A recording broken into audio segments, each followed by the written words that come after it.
E eu trago aqui para vocês, para poder finalizar, algumas perguntas que você tem que se fazer quando você vai revisar a literatura, principalmente para analisar uma base de dados.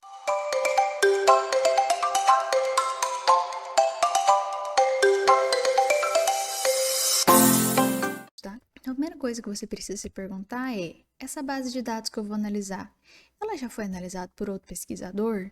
Já teve gente que fez estudo sobre essa base específica? Se sim, qual foi a metodologia que esses outros pesquisadores usaram e quais foram os resultados dele? Você precisa entender esse aspecto.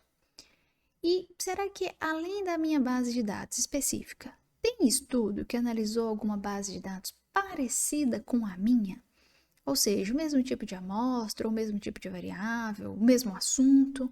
O que tem relacionado àquela minha base de dados que eu estou usando? Parecido. Porque por mais que às vezes ninguém analisou a base de dados que você tá, como por exemplo, às vezes sua pesquisa tá gerando uma base de dados nova, então ninguém nunca usou aquela base, porque é você que está gerando.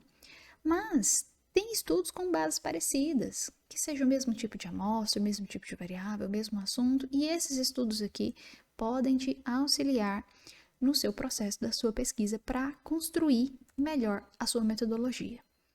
E o mais importante de tudo, tem algum estudo de revisão sobre esse assunto da minha base de dados?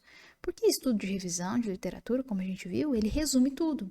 Então, se você lê um estudo de revisão sobre o assunto da sua base, você vai ter uma noção interessante de tudo que já foi feito. Você não precisa refazer uma revisão de literatura se tem uma revisão de literatura pronta recente ali sobre o assunto.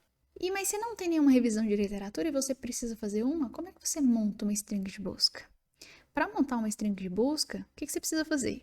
Primeiro, faça uma busca rápida e não sistematizada sobre o assunto para identificar as palavras-chave que mais aparecem. Se você nunca leu nada sobre o assunto que você está pesquisando, você precisa ler alguma coisinha ali, por cima que seja, para você entender o que o pessoal escreve, quais são as palavras-chave que eles usam para indexar o estudo.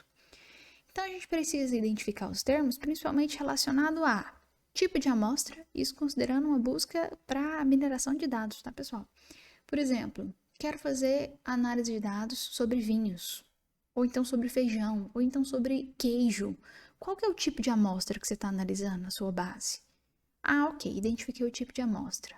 E quais são os tipos de variáveis que está incluso ali? São informações químicas, informações morfológicas, informações sensoriais, informações de quê? Como que essas amostras aqui são descritas? Qual que é o tipo de análise-alvo? Está querendo classificar a origem? Agrupar a amostra? Classificar aquele tipo?